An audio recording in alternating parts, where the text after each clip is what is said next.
I don't really think you should do it if you don't love it, honestly. Like, why would you be doing it if you're doing? Because the only reason, if you're not passionate about the charts, then would be doing it for money, and that's not really a valid reason to be trading, in my opinion. I I'll think you say could, this, yeah, bro. you I'll could. say this. I hated the charts, bro, for like the first 6 months to a year. I hated it, bro. I literally like I didn't get into trading because I was like, oh, this is my passion. It was just literally in my mind. I'm like this. I always use the quote, if not this, then what? It was like, what out there? Because I didn't have a car and I'm doing the Target thing. And it's like, you know what I mean? I wanted to get into wholesaling with real estate. Like if I had a car, bro, I probably wouldn't even be on this call because I probably would have rented up in wholesale or some type of real estate. Like, because to me, I'm thinking I worked with my dad as a carpenter. So I understood properties, I understood renovations, I understood all of that. So I was like, oh, that's up my alley. But trading just happened to be what it was. And the first 6 months to a year, I really disliked it.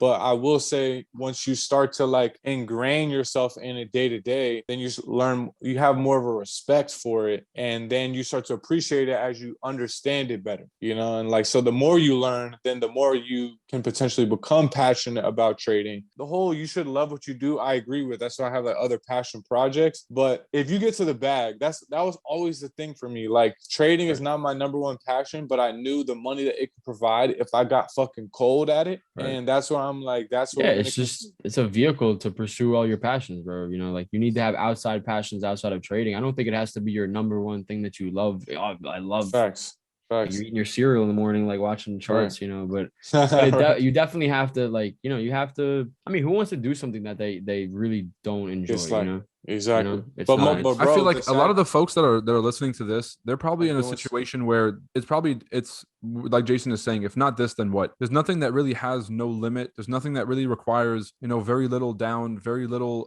overhead, you don't have employees. So this really does feel like the only option for people, but this really isn't for everyone. James, Right.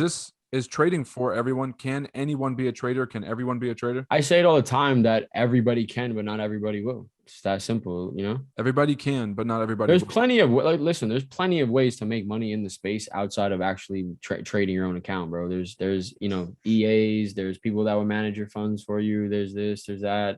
So that if you don't want to be directly involved, you can still make money with trading. But I do think if you want to make the most money, then you really need to just learn and get involved. Yeah, I think the biggest thing with that is like people look at the fail rate as though it's the worst like fail rate of any industry or niche. Like even baby sea turtles, 1,000 sea turtles get hatched. Only one might make it to the teenage years. You can look up the facts. Y'all can fact check me, but the baby Bro, sea you're the turtles, king. You're the king of analogies, bro. I it's thought a I was prime good with example, analogies, bro. but No, this is next level.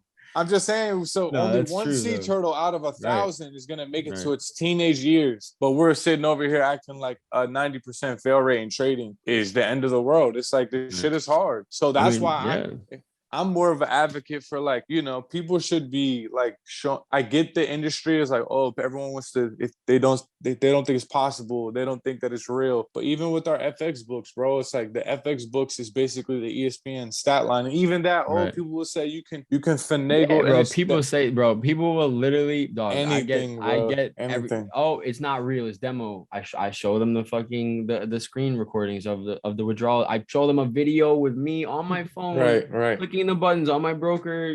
Whatever, $1 million. Oh, you're working with the broker. Oh, these right. are edited results. Oh, like because at the end of the day, bro, like that's the reason why they're not successful is because one, they come on someone else's page and waste their time to talk shit to me. Like I like what do not gaining anything from that, and you have But limiting beliefs. that Like you was have to remove all limiting beliefs if you want to really like excel with trading. Like I know that there's no limits. Like I personally I've done crazy things, but I've had trades that all I had to do was nothing, and I could have had millions of dollars in a day before. So I know what's possible. It's just it comes down to me and what I'm comfortable with, and just getting myself more comfortable and accustomed to these type of numbers. But it's only a matter of time before. Just wait, next year, bro, we're gonna do another podcast when I have $1 million day. Like I telling you, I for will have a sure. $1 million day next year.